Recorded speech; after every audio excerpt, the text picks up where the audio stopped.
Hello, and thanks for joining us on the podcast that discusses all things gaming. Coming to you from the home of Gen Con and the gaming capital of the world, this is The Established Facts.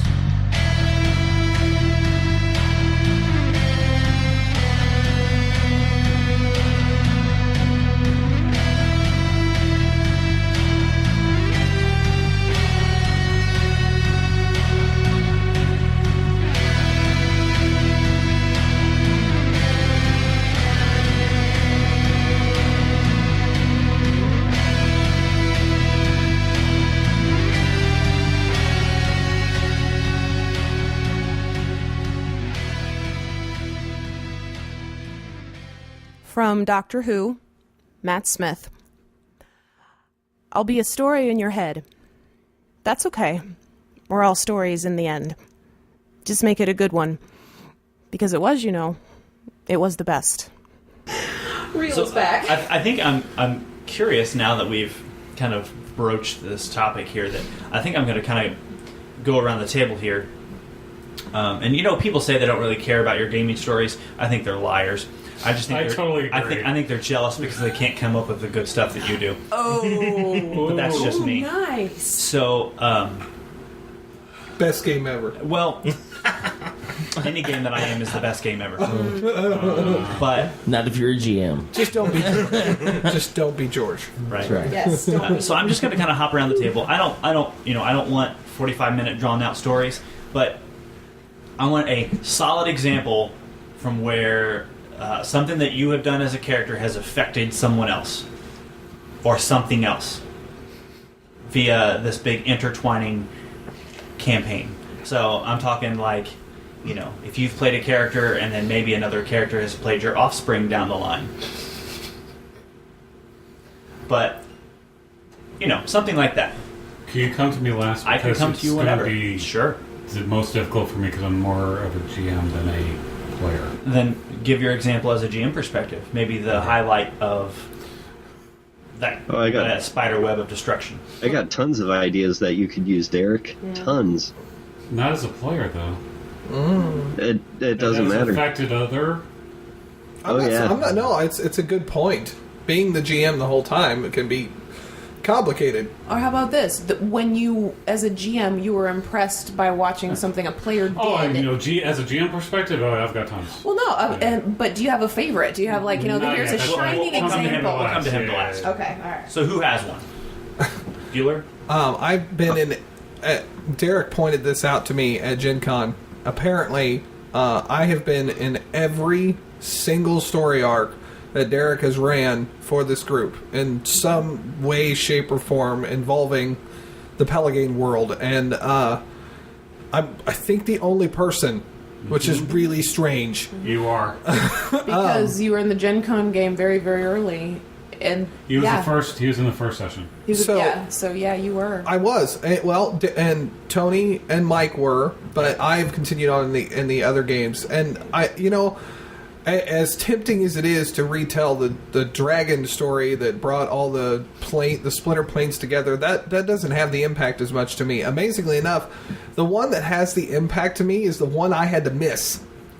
And the sad thing is that I've heard about it secondhand, and it had to do with my character. Oh, the last one? Yes, and it really was a special moment for me. I'm in a situation where I'm playing a character, Mag Thonriel, who is of elven descent. And he was... God bless you. Well, for the last half of this Gen Con game, annually, I was a friggin' teddy bear with a pull string play toy. Yeah. Oh, wow. Pull string play toy.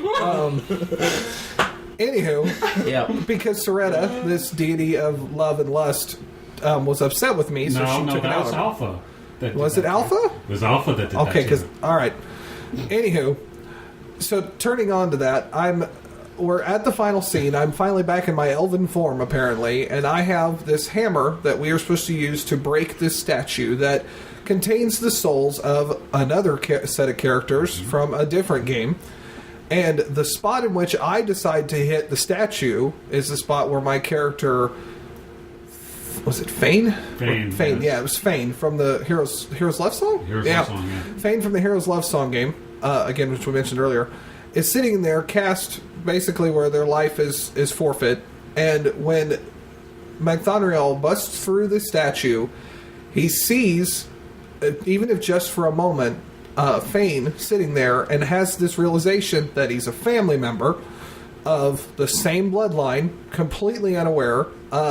As a matter of fact, it was early descended, so like my great-great-grandfather or something Yes, like that. Yes. And then, after this happens and all this energy is released and Pelegane is destroyed, my character, Draco, who is in the current Paragons of Pelurin game, or I believe is what it's called, Yeah. right?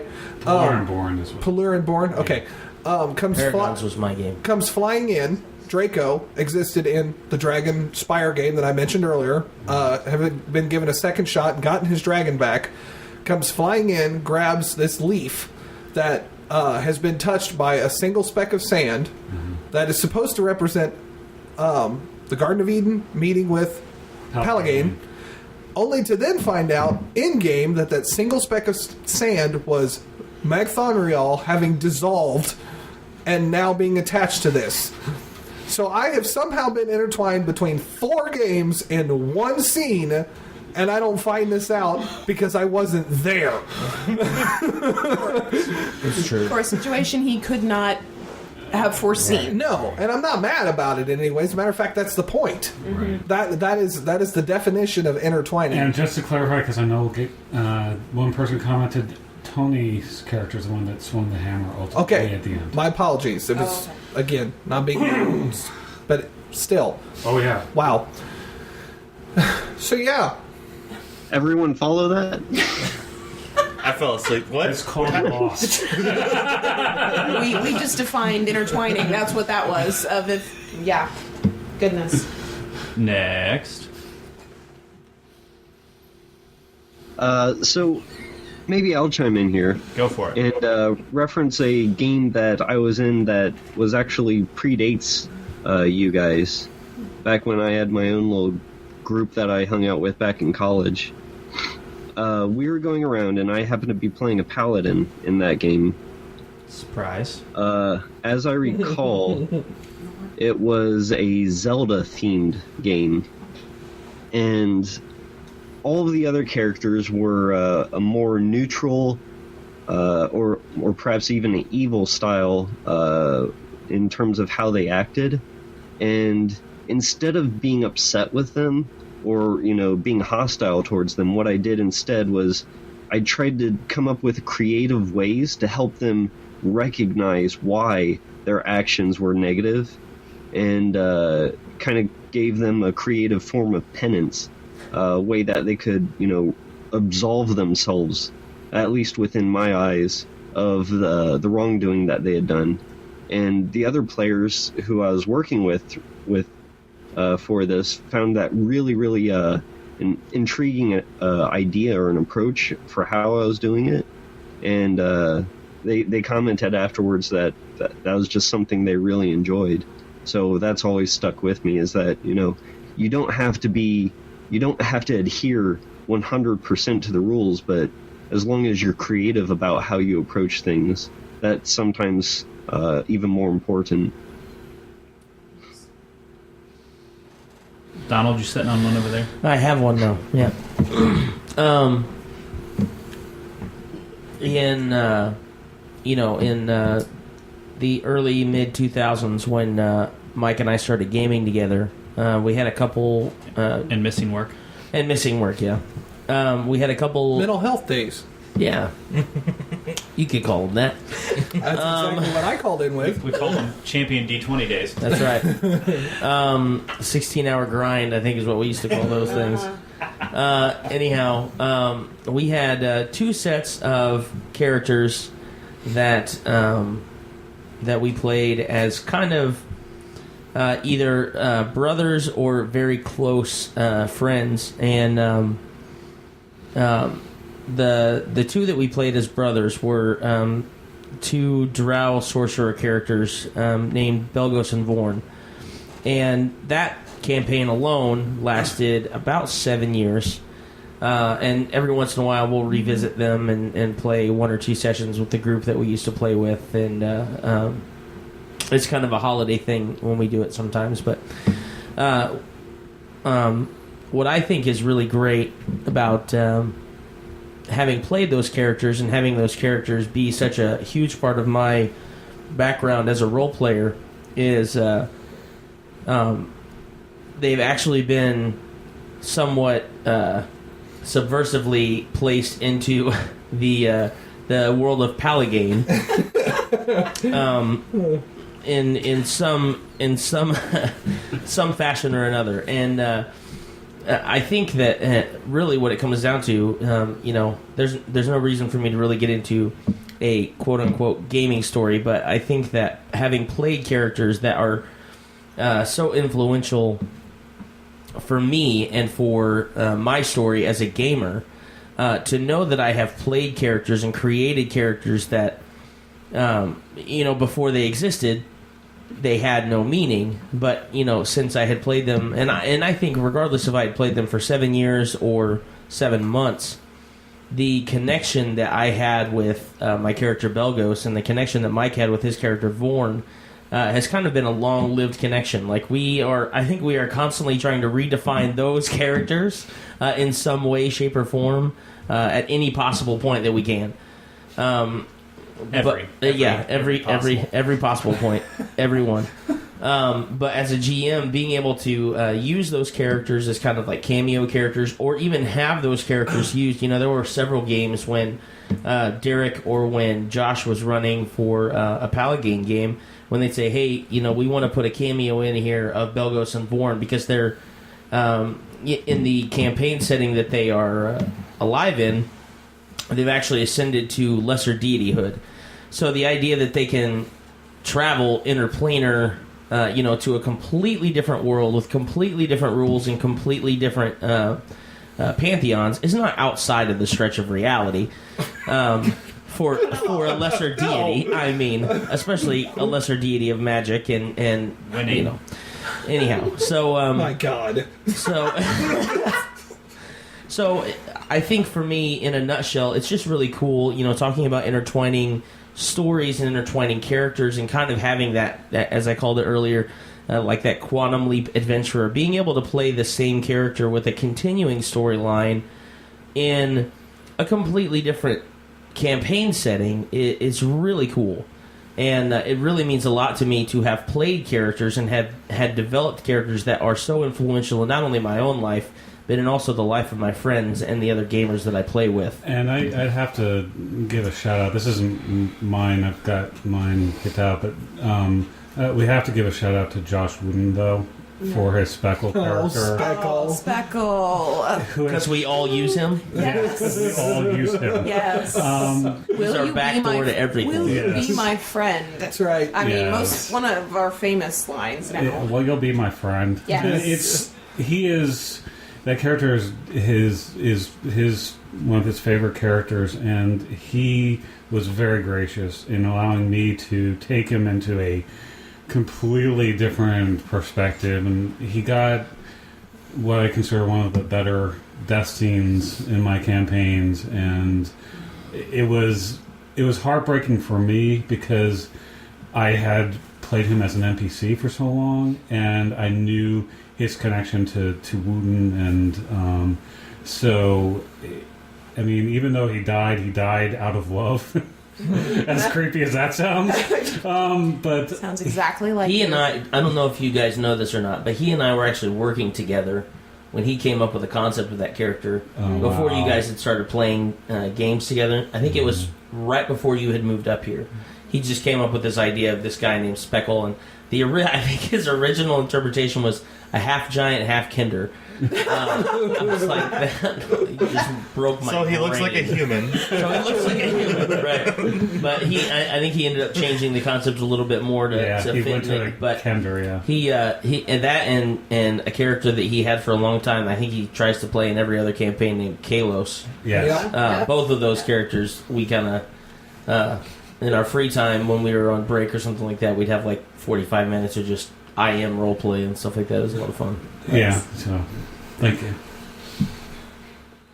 All right, Josh. I don't have any character that has any effect on anyone else. I'm boring. All of my characters die. They all die. I'm pretty sure I remember a couple of times where you had conversations with Dragon. Yeah. You and another character. Yeah. The one from the Nightwing game in particular. Because we all had conversations with our characters. Was that when I time. was half asleep and had to roll a 42 save of Probably. 42? Fortitude save versus death of a 42. What's your save? A 20. That's right, because they were higher level and we Deb, were do you like have one? third. Yeah. Yeah, I'm gonna kind of spin it off of Don's a little bit. I can think of a couples in particular, but so similar to Don having his character of Belgos that has appeared in many places and in many ways. I have a similar character that she has appeared in. I've lost track now. I think she's up to 4. I'm not 100% sure. Which is Lindariel, which you've heard me mention in here before. She was actually not born in Pallegane. She was born in the first run of The World's Largest City, which Josh did. Lies. Which no, she was. That was her creation. Yeah. She didn't play for real long. I mean, she only got up to about 3rd level in that because we weren't able to keep going with that particular version of it. And then Josh came back with the Destruction of Xenopolis game, so she came back in that one.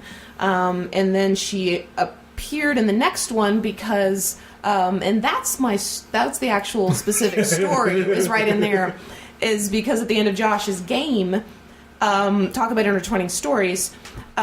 So Lindy is a little bitter against undead. She's a cleric. Much love, Deb. Much love. I'm looking the other way and closing my eyes. Lindy, as she has been nicknamed, has a lot of personal vendetta against undead. And at the end of the Destruction of Xenopolis game, the main bad guy is a vampire undead. So she really wants to sink her teeth into this guy. Love No it. pun intended. No pun intended. It was the other way around. Yeah, well, no, okay. That's fair enough. So we get to the end of that game, and he ends up escaping. So he basically runs away, and the universe being such as it is, gives basically a thank you gift to a bunch of us, and the thank you gift that Lindariel wanted was another chance at this undead vampire. To kill him, of course, because as any good cleric would. So then that campaign ends, and she's basically put into storage in the library for a while. So then she pops back up in another one. So yeah, if you all are following this, so now this is the 3rd campaign. She pops back up in the final run of this one, where she has to interact with another character I play. That was entertaining. Lindariel chatted with Ziri. Imagine. All you have to do is imagine. So we get to that point, and then it's time to fight the big baddie and ooh and ah appropriately, right? Well, the problem is that this character that you've already heard about, named Clemley, is one of the main characters in this game, Clemley and Ziri. This is their game. And Clemley has this little annoying ability to turn into this glowing white light of goodness. And so what ends up happening, for those of you who play D&D, when a glowing white light of all that is healing and good and beautiful shakes hands with an undead, what do you think happens? Exactly. They explode like a pimple. Exactly. So basically, Clemley one-shotted this big bad undead thing of ridiculous. And of course he rolled an earlier initiative than me. So he went first. And so Lindariel appears to fight this guy, and Clemley basically just wipes the floor with him. And so all Lindariel can talk about is this little gnome with orange hair who has mismatched shoes that's got a thing for oranges. Warm oranges. I'm so sorry. Who basically took her chance away to get after this guy. So now we're at the end of the 3rd campaign. Y'all writing this down, right? Okay, so now we're at the end of the 3rd campaign. So she's still not dead as a part of another wish that somebody else made. So we're like, okay, well, what the heck to do with her? Because my story's not done yet. You ever had that character, you're just like, no, we're not done yet. So put her back in storage. She goes back to the library, sits in the library for a while, and then she is currently an active player in the Pelurin game that is currently going on with Derek. Now, will she survive this one? Probably not, because I know Derek. However, she might. I don't know. There's chances. I've screwed with his games before. So, the fact that I influenced myself with my choices, other characters influenced the fact, because if she had gotten to get this undead at the end of the third game, she probably wouldn't have been interested in coming back for the fourth. But the fact that she didn't was important to the development of the character and to this next story that she's a part of. I will let you in a dirty little secret. Oh, really? What's the secret? The fact that your character changed the storyline for that session. Y'all Because I heard it here forgot- first. I didn't know this. I forgot about Milton Derrick and the promise that was made to your character. Oh. So I changed that guy from Okay, nice. from a human, basically, to Right. Milton Derrick. Into Milton Derrick. Okay, well, there you go. I didn't even know that, folks. I was just talking about influencing different. So there you go. Because that was something that was passionate to her, and I wasn't going to let it go. Because No. that's it. It's No. your favorite chew toy. It is my favorite chew toy. Rawr, rawr, rawr, rawr, rawr. Right, it created a memorable bad guy. To put it mildly and Clemley, well, I love him. Well, Cumley's not in existence anymore, so you can take solace in that. Well, I guess that's true, but it's not. But it wasn't really the I'm mad. It was more just like, really, universe, really, Alpha, Omega. Y'all are She sitting up was there at a party laughing with, at me like, the whole Super time. Angel. I know. Yeah, he did. I'm pretty sure that he lives every day in the sunrise that comes up because he's that. Oh, nice. Just saying. And on that note, Mike, Yes. So Donald kind of half stole my thunder, but it's okay. I'll get there. Only the He bad usually does. Yeah, he does. Absolutely, usually does. It's because our life is an intertwining storyline. It is. And it's funny you say that doubt. because I think that my most defining moment of an intertwining storyline or gaming event has not only affected the multitude of characters that I play, because much like Donald, I played Vorn, and I really just he was really like the entry into gaming, and then it became this obsession of mine that if I was going to be a sorcerer, he was going to be the best sorcerer there was. I think that's another topic, folks. Is like, are we sticking with one character? Or are we trying to recapture Right. one character? And I agree, but I think in my mind that has altered now, and that has kind of like grown into the backbone of how I game. If I'm going to be an oracle, my character wants to be the best oracle that he can be. Now, I get there's fun role playing and flaws and stuff like that. I'm with you. But this is a whole other discussion for another time. But I think that if you're going to be a hero, heroes are epic in every way possible. But anyway, I think we could come up with a second. that's what I said. And there's a topic spinoff. that's in there. But the biggest thing that I could go back on and say that a character of mine has influenced something else. Physically, I have to say that a character of mine has influenced Mike's physical friendships. And that is probably the biggest intertwining thing that could possibly have ever happened. I met Donald in high school. We were like 3 lockers down from each other. However, we didn't really talk. I knew Don. We had a couple classes together, but that was about it. It wasn't until Donald and I started working at FedEx that we really kind of started to getting to know each other and hanging out and stuff like that. And then it really wasn't until we started gaming together that Donald and I really became friends. And to be frank about the situation, it was the relationship that I built from Vorn to Belgos and from Zell to Robin that really forged the relationship that I have between Donald and myself. And for a couple of reasons. One, it instantly gives you something to talk about. You instantly have common ground. And I mean, it's been like this. Josh and I have played games together, and I think it's the most it's the most commending thing that I can say that gaming has done, that has, intertwined into my life, is it has taken friendships where I'm like, you know what? If it wasn't for gaming, I probably wouldn't be friends with some of these people, to be completely honest. That's true. I can agree with that. Because gaming is a big neutral zone where everyone can come and just be like whatever they want. And I think a lot of judgmentalism and a lot of prejudices and all that stuff get thrown out the door as soon as someone shows up to a table with a set of D20 dice. So, I think it can also be said that a lot of the friends that you have through gaming may not have ever been your friends had it not been because of gaming. absolutely. And Derek is John one of them. Pettit. We met both of them at Gen Con and played games with them, and in their own way, kind of found a place in our heart, and we all became really close friends and stuff like that. And this true tabletop story will be brought to you by Palgame Press on TV next year. We have our own channel. But there's something to be said when you can take characters that are imagination driven, and I put that in quotations because That totally works on radio. Yeah, and that's why I said I put it in quotations. Come on now. He's at least given his own script. Oh, but I only get him for an hour, so I can bug him. You can talk to my scheduler and they can slot you You in for live more across time. the street. Anyway,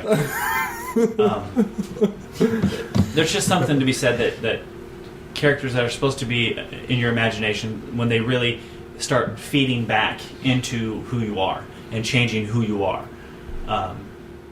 and there's something special there that I don't think you can really get anywhere else. I mean, you can get a little bit out of that when you read books and stuff like that. You can connect to characters and you can grow through them, but I think it's just a really raw experience to be able to choose things that maybe you would not be able to choose, and not necessarily see the exact results, but to see some type of result, and you have to grow from that stuff, and it's just really neat. Derek, Okay, I've got mine picked out. bring it on. Now this is going way back, and it's going a little bit meta. So when back in 2003-ish, I was super sick for several days, and so I was laying on the couch with nothing to do. And during that time, I imagined a world that got splintered off, and I was also heavily playing Magic: The Gathering at that time. And I was like, I'm going to create my own block of cards.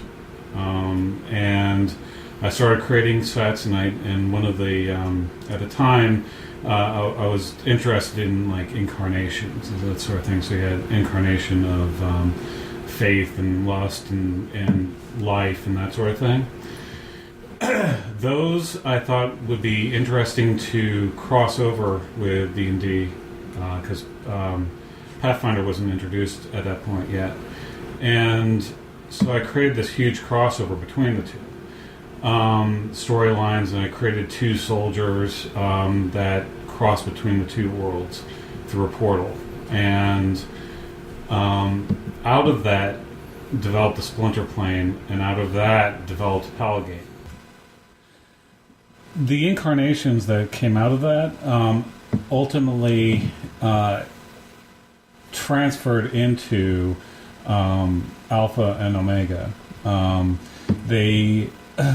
The baby campaign, that was the incarnations, and then that transferred into Dragon Rider, which then became Alpha. But years before that, Alpha appeared, and I don't remember why Alpha appeared in the beginning, because Alpha was not tied to the incarnations at that point. when she appeared for the Wasn't Lost she part Religion of? Found. Okay, I thought she was also part of the Heroes Love Song game. No, okay. No. Just remember that. Oh, different kid. Yeah, no, Sorry. different messed up kid. Yeah. So, I make a lot of messed up NPC kids. So, So you're telling me the Pallet game was just some sick child's dream? yes, Literally. absolutely. Okay. Actually, very literally, I actually. know. And I can use it literally. So, As opposed to figuratively. not figuratively. Exactly. I'm Yes. figuratively on fire. Literally on fire. Literally on fire. Literally on fire, yes. Grammar slam.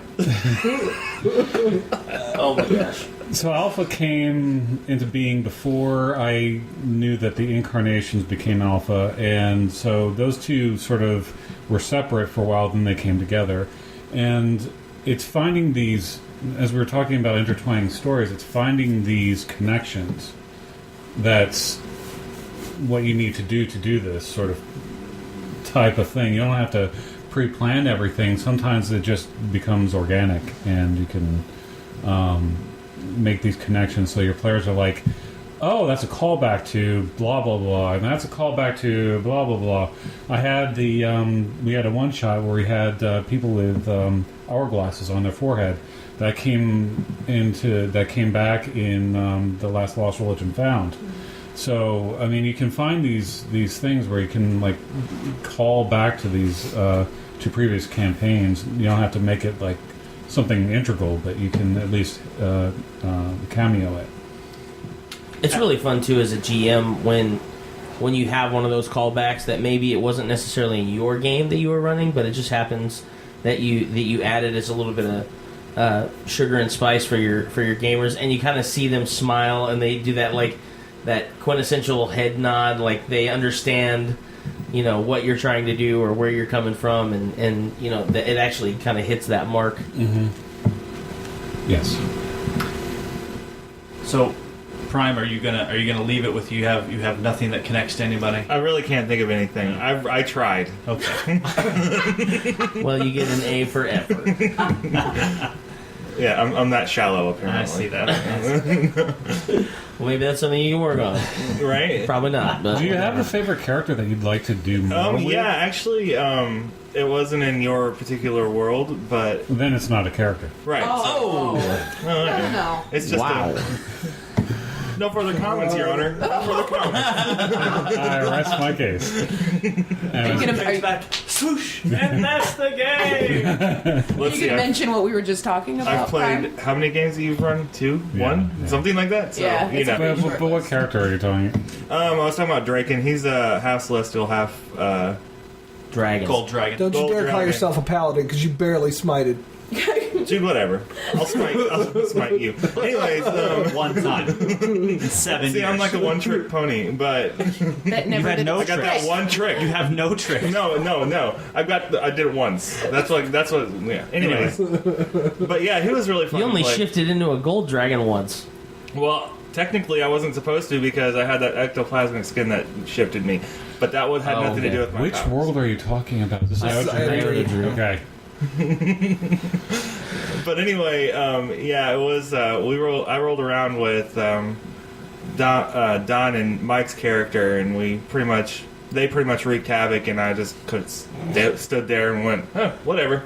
Anyway, moving on. I'll just turn my eyes because I'm lawful good and I can't see this. Yeah. the worst lawful good character ever. Worst. I don't know. Hey, we're gonna go Jeremy's into this- character may. We're gonna go into this town and we're gonna go up to the mayor. We're gonna beat the crap out of him, and when he doesn't give us the information that we want, we're gonna make him levitate with us, and then we're gonna start destroying sections of his city until he tells us what we want. Oh, okay, that sounds cool. Yeah, I finally just told him to I'm stop. gonna go over to the pub and grab a pint. Just don't blow that building I up. finally just told him to stop explaining things to me. Just tell Yeah. me where you're going. I'm going into the city. Okay, that's all I need to know. That's I'll right. be over there. If you need me, you know how Why to did get a I hold of join me. that party again? So needless to say, your restrictive alignment had Naivety. no effect on my. Yeah, yeah, naivety. That's why you It were was. naive. Obviously. You had no idea what you were getting yourself into. Right. Really, because I jumped in with a lawful good character, not aware got- at all. You didn't leave with one. That's know. for sure. Yes, Deborah. Well, I'm trying to get back on topic again. Unless we were on topic. We I were just on missed topic. something. Where were you? we? Ish. Okay, Ish. didn't feel like it, but that's okay. Our feelings don't always tell us the truth. What was I saying again? Oh, yeah, we're that's not right. sure. Right out of the Back on Jedi topic. handbook. Yeah, okay. So it was a thought that, and you're going to have to ride with me a little bit on this one, but there is a point to it. Exactly. So I was thinking about when Derek was telling his story about how when he was sick and you were a child, right? So you were a kid. No, this was during my master's. So it was, Okay, so you were a little older, but okay. Yeah. Well, the reason I say that it's, I was sitting over here. Okay, so this was back when I was low teens, probably 13, 14, way before I ever met any of these guys at all. With a wind chill of -7. Yes, actually there might have been that year. There might have been an ice storm that year. So there was a TV show that I was watching at the time, and it was the early 90s. I'm even trying to remember what the TV show was, because honestly that wasn't the point. How it happened was, when that TV show, they, as it always happens, it had like 2 seasons and somebody stopped it, and okay. Oh, it's a Fox show. Yeah, it was. Or it could be NBC too. I think it was an NBC show, actually, but Well, there you good go. guess, very good guess. And so I wanted the story of the TV show to continue, and it didn't, obviously. So I invented a character in my own mind that existed in this world. And so obviously I was gaming in my head when I was 14 and just didn't know that's what I was doing. And I created her. I can tell you exactly what her name is. I won't here because it'll go too long. I tell you what her name is. I tell you what her career is. I can tell you exactly how she looked. I can tell you how she talked. That's called multiple personality syndrome. Well, watch think there's this. No. medication You for ready? it. You ready? So watch this, gamers. So there she was, and literally as we were having this podcast, I suddenly realized that she, in many ways, is Lindariel. Not 100%, but the way her appearance, yes, that is Lindariel's appearance. Her attitude, yeah, that's actually pretty close. Not necessarily the undead part, but that attitude, that was actually hers. She became a physician. Yeah, I know. Go ahead and laugh because that's my profession. She became a physician. Lindariel's a cleric. Dr. Deb Demery is a doctor. Okay, so here's how imagination linked to real life, which actually linked into my gaming. So it was a little creepy when I suddenly sit here and realize that this character that I had invented in my mind, and I invented stories for her that continued this TV show, but she had all of these stories and adventures. And finally, when I was like in my late 20s, I realized, when I was actually gaming at that point, and I realized, I've kind of had her in my mind for a long time, and I actually invented the story where she died. The story, she's no longer alive. But I had all of this story, and so I realized I was playing a game. Was I gaming in my head with myself for 12-ish years, maybe? So who else feels like gamer inadequate right now? I was playing Mario when I was. Hey, just for the record, Josh and I have roleplayed and gamed while we were at work in a trailer. Swear to God. It So I happened. have to say, I never did that. But I had 3.0 books when I was like 13. I just didn't know what they were. okay. Oh, I really Well, didn't. you can't make that claim. Why did you have 3.0 books and you didn't know what they were? I don't know. I just thought the pictures were cool. So you said, hey, Mom, Dad, I want those books because they look pretty? No. Yeah. Well, your dad was a gamer. Well, this was when I was in North Carolina. Oh, well, No explanation there. no. Well, my mom had a coffee shop right below a bookstore, and I used to go to the bookstore all the time. And then I picked up Nice. they had a novel series for Dungeons and Dragons, and I read all those books, and I was like, well, that's neat. And so I started looking at Dungeons and Dragons books and picked up those, and didn't know what they did, but thought the pictures looked cool. Wow. Yep. So this And then he is- came back home and started playing D&D with his older brother. Exactly. Literally, like, as soon as I got home, Don was like, hey, come over here, we're going to play this game. I'm like, Hey, what make is this half celestial, half dragon character and No. ruin your life. No, it was have this pre-gened half-orc barbarian character, and we're going to play with that in Oh, that's right. the Stutz That's building. right. That was the first game I got Mike into. Well, the first gamer group that I got Mike into. I swam in lava. I think we played one game. Nice. One game. You played one game with him, and then You're a true Yeah, gamer. that's right. That was actually the group that I started D&D. That's not, But I think not really a word, but as we are talking about the way that gaming has kind of affected us and the way that we kind of affect gaming, I just think it's neat when you have stuff that you do or stuff that Don does, and then other people pick up on it. Like, you know, Derek and I run in that one-shot game with the guys with the hourglasses on their head. We have to do that again, dude. And it was it was a really neat one-shot game that Derek wanted to run a game where he didn't have to worry about any of the bad guys. So I picked up and ran all the bad guys for him. And I'm still bitter. I came up with some of the ideas for what the bad guys... You didn't get shot in the river. I don't want to hear it. I can think of worse places to get You shot. didn't fire an improperly loaded cannon. It wasn't improper. It was grape shot. They were 20 feet away. It only shoots 10 feet. No, they were 60 foot. It only shoots 30. Whatever. Half. You know, It's still I half. don't remember having an issue with that. Okay, so it was a fun game. Yes, It was a fun yes. game. And I got my So butt stop kicked. shaking your head when I say we want to do it again. But it's just neat when, you know, even the smallest things that you do that you don't think are substantial at all, that people pick up on, and then they, you know, as Derek says, they call back to him or they give you the head nod when you experience it in other campaigns.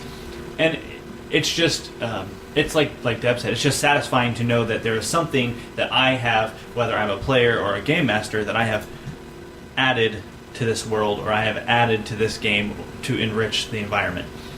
Derek was talking earlier how I'm kind of developing this area in his world that is still largely undeveloped. Well, at least to everybody else. It's very much developed to me, but it's largely undeveloped for the rest of the guys that are sitting here at the table.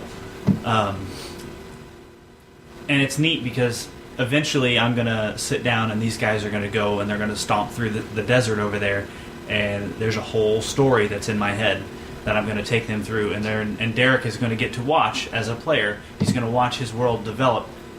Literally, he's going to watch this world fall apart. That is not true. He's going to watch this world develop as he goes and takes part in a story that develops in that Why area. am I keep on passing duct tape? Right. Right. What happens if I take this off? Your world falls apart.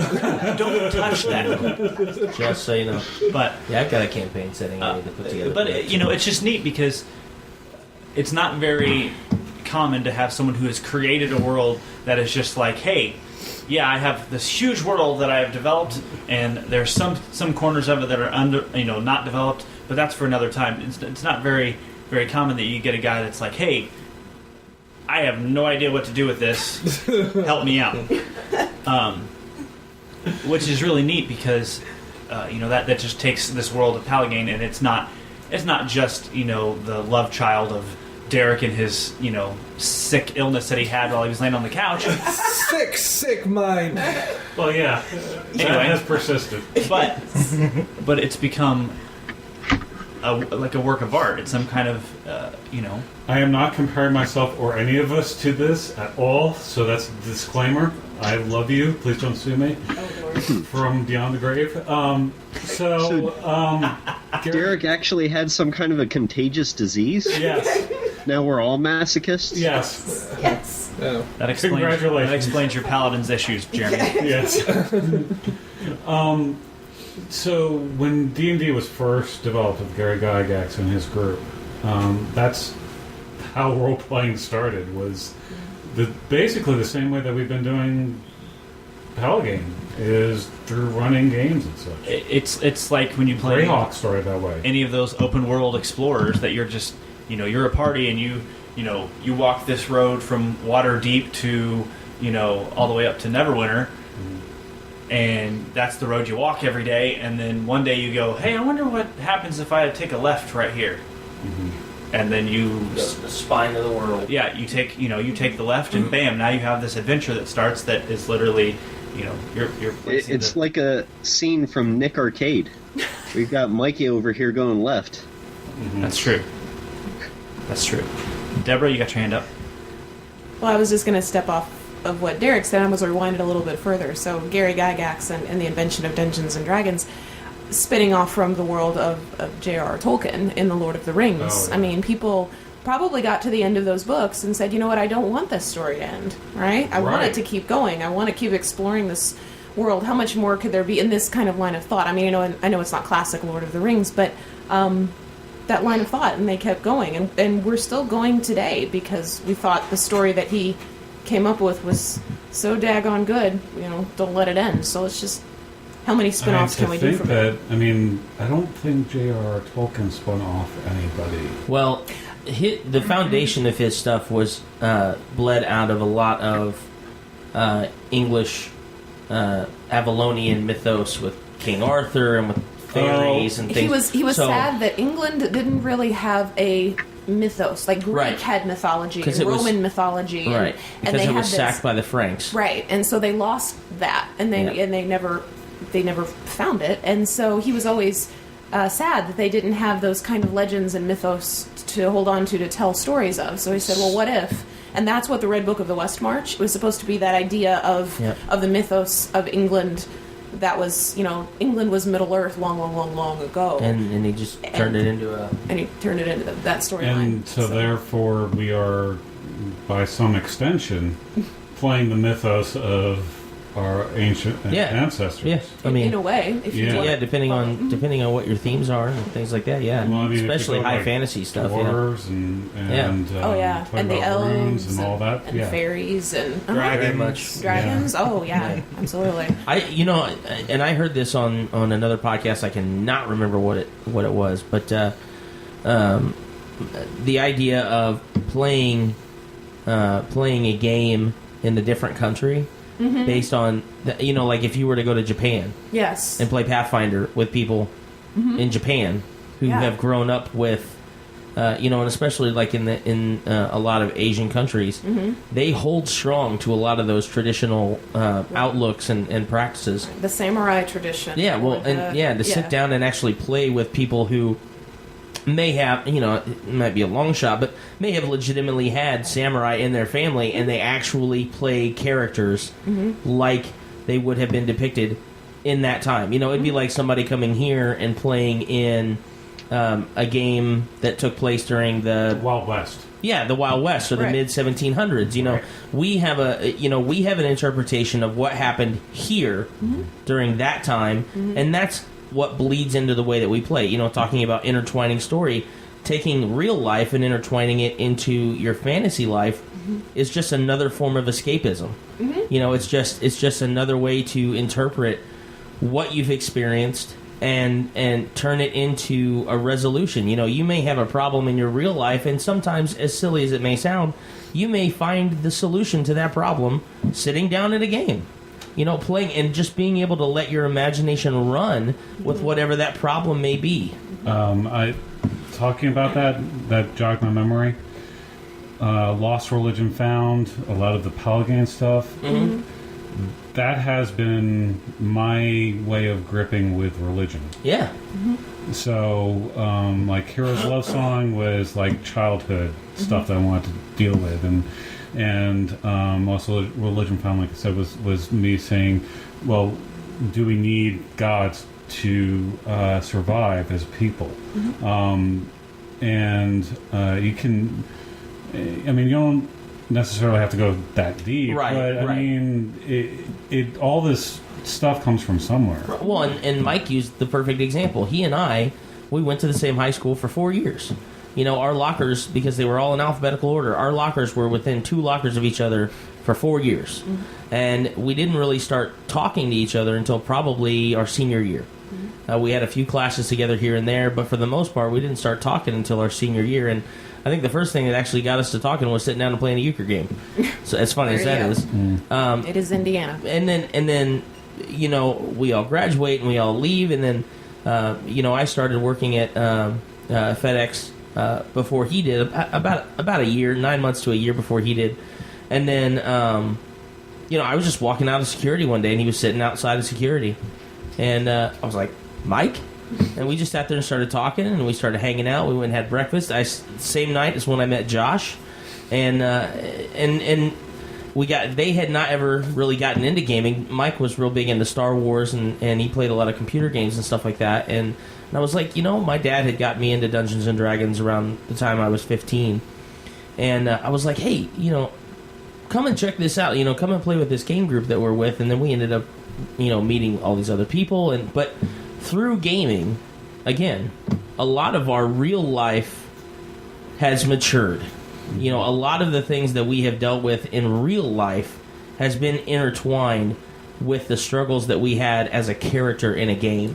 And I think the only difference between, you know, it may sound oddball to somebody who's not a gamer that would be the reality. Yeah. But the fact of the matter is, when you resolve a problem in real life, you're doing the exact same thing, because all you're doing is you're saying, this is my problem, this is the solution that I need, how do I get from point A to point B? And then your imagination just goes.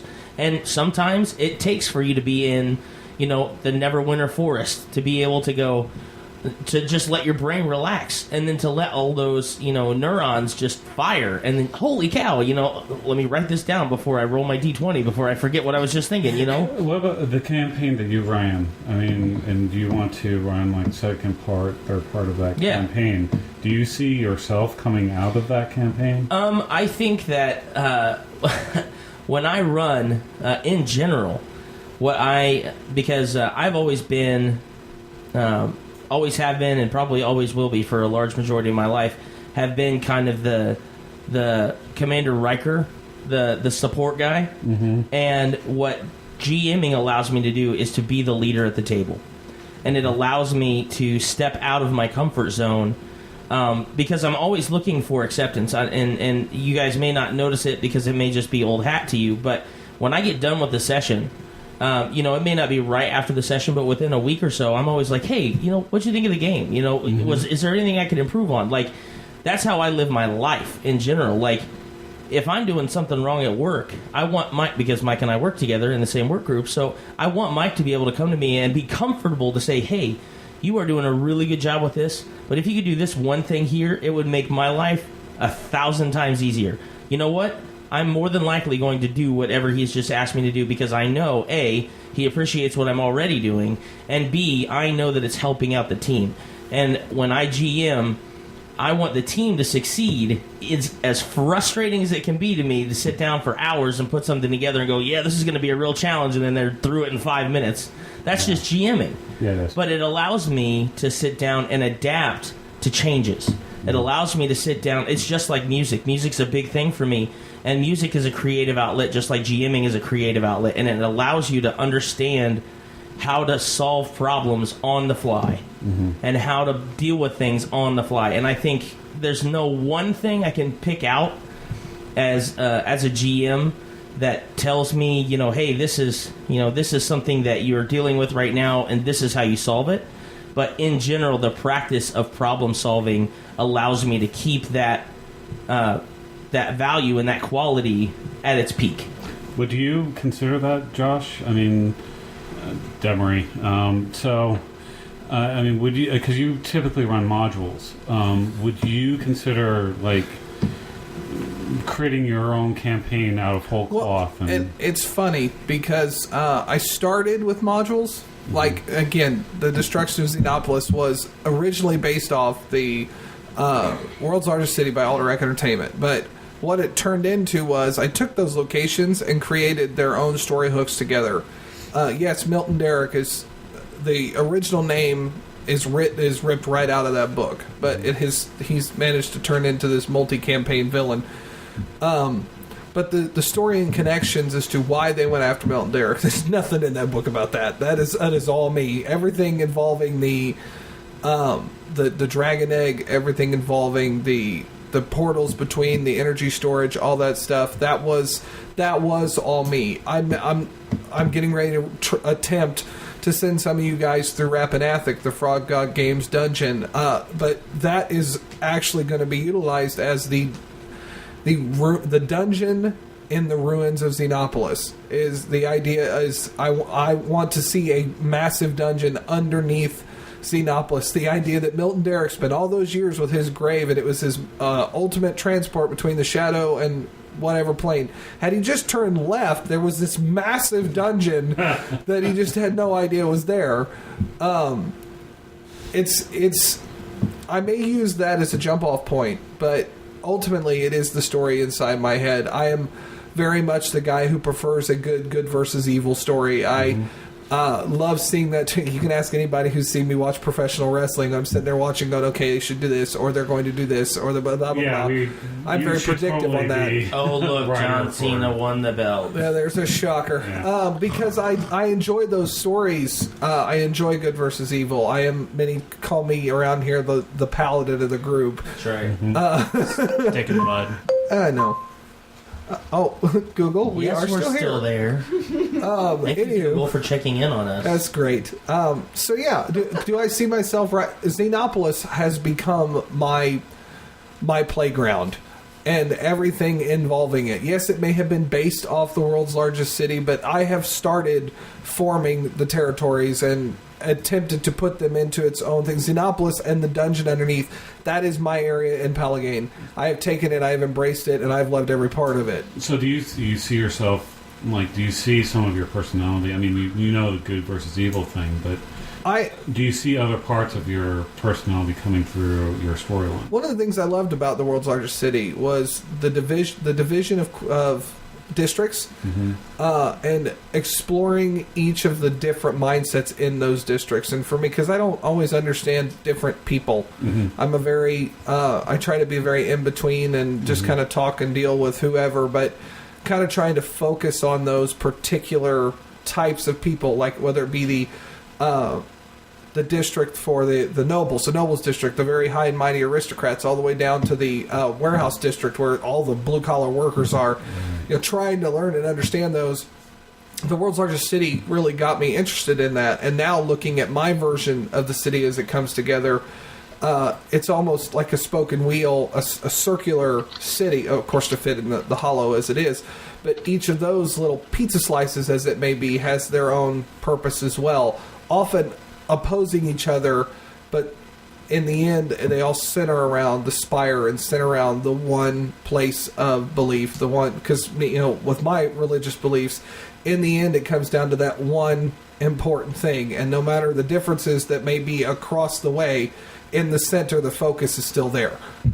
So I would be. When we talk about characters, like the characters that we like embody and that sort of thing, I definitely want to come back to that question because it's like I can definitely see myself coming through Dongak, and I don't know about Belgos and Born. I don't know if I think honestly, probably the two characters that I've played that are to this point in my life, the truest representation of who I am as a person are not only Belgos with Belgos and Vorn, because Belgos was the older brother of Vorn, and so it was really fun for me because Mike is the youngest son in his family, and I'm the oldest son in mine. So it was really easy for us to kind of fill those roles and to play those parts.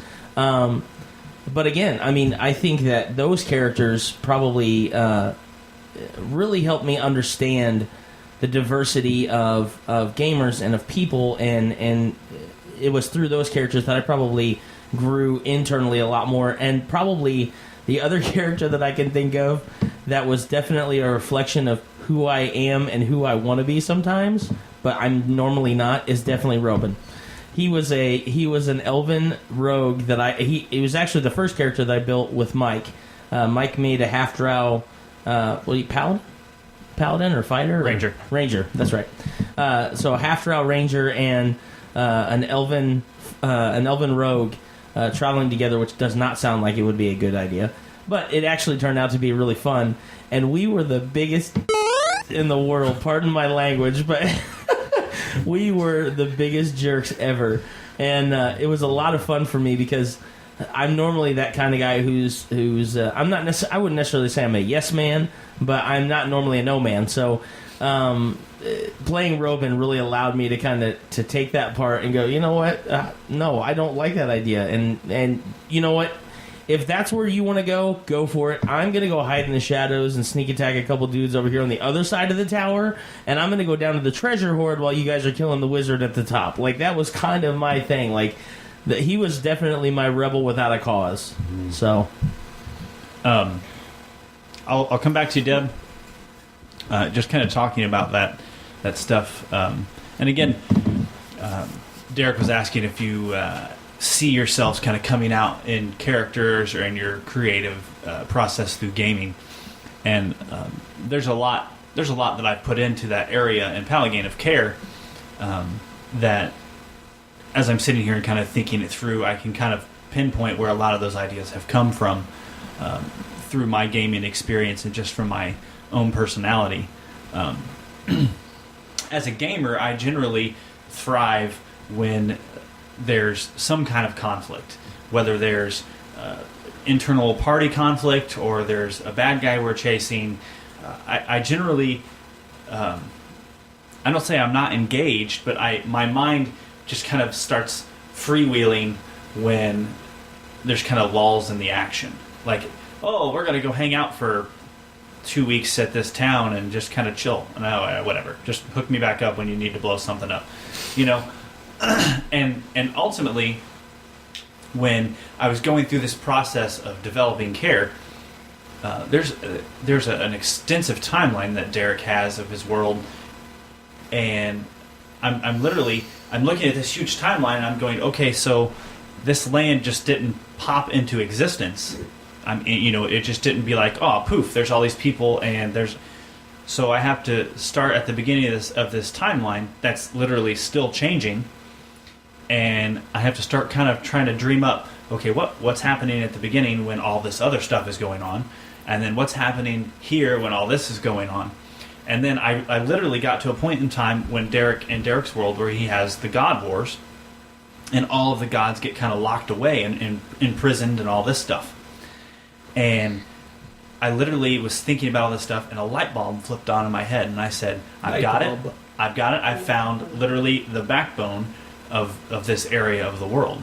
And these guys, some of them may know it because I might have talked to them about it, but this is still relatively new to these guys. But in Care, they don't worship any of the Pallegane deities because the big ramp up happens during this God War era. So there's no divine intervention, there's no answering of prayers, there's none of this. So this whole civilization develops based upon believing and treating the land correctly. And so they start worshiping Care as an entity. It's kind of like if you played in the old Ravensloft system, where the land is alive and the land can kind of manipulate what's going on. Because there's no other excuse why there's thousands upon thousands upon thousands of people who are able to survive in this desolate desert of Care, other than the fact that the land takes care of them. So, and it's just kind of a really neat thing for me because, like Josh, I'm a pretty religious guy. I have a pretty sound belief in what I believe in, but it lets me kind of not necessarily deviate from that, but it lets me go, okay, not everybody is like me, and I understand that. And it's a really intriguing outlet to be able to go, okay, here's a whole group of people that I'm literally involved in, but they are completely different than me. And so when I'm playing one of these characters in Derek's Pillar and Born game, we haven't broached the topic of deities in that game yet. And when we will, at least my party, when we will, my character is going to be completely adamant about, I don't really care what you think because, I don't believe in you. I did, and was because my character originally that I'm playing existed during the God Wars, and I had the opinion that it was all the deity's fault, so I went off on a deity. It was hilarious. Right next to the cleric, who was very devoted to her deity because she existed before the God Wars and was very loyal to her belief in the deities. So it's neat to watch myself develop in not only the area, but the characters that come out of the area, or the characters in general. So, Deborah? Well, I'm going to kind of step off of what Don was saying in his comment about the two different characters, how different they were, and yet they were both him, but different manifestations, because my two are very similar to that, which is the two I mention most often, which is Lindario and Ziri. They are both me, but they are incredibly different. And it's the one time when I had to play them both in the same game and had to go back and forth, it was an interesting experience because I was actually verbalizing in front of everybody what often will happen in my own head. in some cases, which is Lindariel, who's the more serious. She's the devoted. She is the duty fulfiller. She is the one who will, do the right thing, and that kind of personality. And then there's Ziri, who's curious about everything and will say whatever comes into her mind. It doesn't matter how stupid it is. To the random. I just want to go off and do this. Why? I just feel like it. Bye. And that's a part of me too, as my husband knows. I'm just going to go upstairs and disappear for 2 hours. What are you doing? I don't know. Whatever I want. What? And that battle, and I have them both, and I have those characters are very dear to me because I can show them each, and with all the quirks in me, I can play the quirks out in front of everybody and have everybody laugh at it, or have everybody see the good aspects of both of them. Absolutely, there was my own personality development and self-acknowledgement of the good and the bad. And how it doesn't always get along in my mind. Well, it didn't always get along in the game table either. So, well, and I think kind of summing up what you were saying, Debbie, and one thing that I kind of, after listening to what everybody was saying and kind of talking about some of my own revelations, I think one thing that I definitely try and do with every character that I have, or with every storyline that I have that I'm running, is try and tie in something about my own personality to that character, because I feel like I want to have some kind of a connection to the character that I'm playing or to the game that I'm running in some form or another, because, the sad thing is a detached GM is not a good GM. A detached player is not a good player, because you have no value to what happens in the game, and what's the point of playing if you're not having fun and you don't have any tie to that game. Agreed. Yeah, agreed. So I think we are wrapping up. Yeah. And I mean, I thought the discussion was great. I think there's a lot of meat that happens and that we can talk about, until we're blue in the face about ourselves and gaming and what gaming has done for us and what we have done for gaming, or whatever. It's not what gaming can do for you; it's what you can do for your gaming. Yeah, I gotcha. But you are alive, Jeremy. He exists. But Donald has slid me a note that has the fact from the last time, and it says that the established facts has moved from general gaming circuit to the professional gaming circuit. That's right. Per Jeremy. Okay. Yeah. I was like, I'm not exactly sure what that is, but it sounds like I should be getting paid for this. We're gonna throw in a quick note here, Derek. Give a quick summary of Fear the Charity for us. I was going there. Okay, after well, I he's was done, looking at but me all okay. crazy. Go ahead, you were Derek. about to do like the fact. I was, but then I was going to say we have a special segment from Derek. But go ahead. Okay. We'll have a special segment from Derek. It's no longer special unless I say it's special.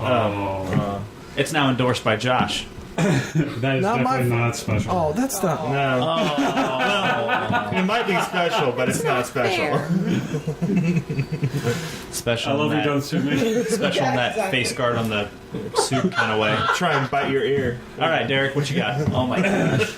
This is probably going to be repeated every time because I wanted to hammer this home. That Fear the Con is coming up in mid-June. And I will, once again, for the fourth year, be running the charity for that. This year it's Home of the Innocents is a charity that we'll be supporting. It is a place where people who need medical help or any sort of help can go. It's based in Louisville. People in crisis can go. And a whole lot more information can be found on establishedfacts.com under the Fear the Charity tab. The raffle prizes, I'm going to quickly go through those again. There will be one of each raffled off. I still don't have prices for the tickets, but I will get that next time. So there's going to be a Sennheiser Momentum on-ear headphones, Roku 3, Blue Rigger high-speed HDMI cable, a mount for the Roku, a ViewSonic HDMI projector, and a case for the projector that is in one pack. And in the second pack, there is a Turtle Beach Ear Force XP510 Premium Wireless gaming headset, Capcom 30th Anniversary Character Encyclopedia, Legend of Zelda Hyrule Historia books, both very nice coffee table books and a $400 Amazon gift card. And I still need players. I have been looking at the Fear the Boot boards, and so far I have 2 people saying, I'm too old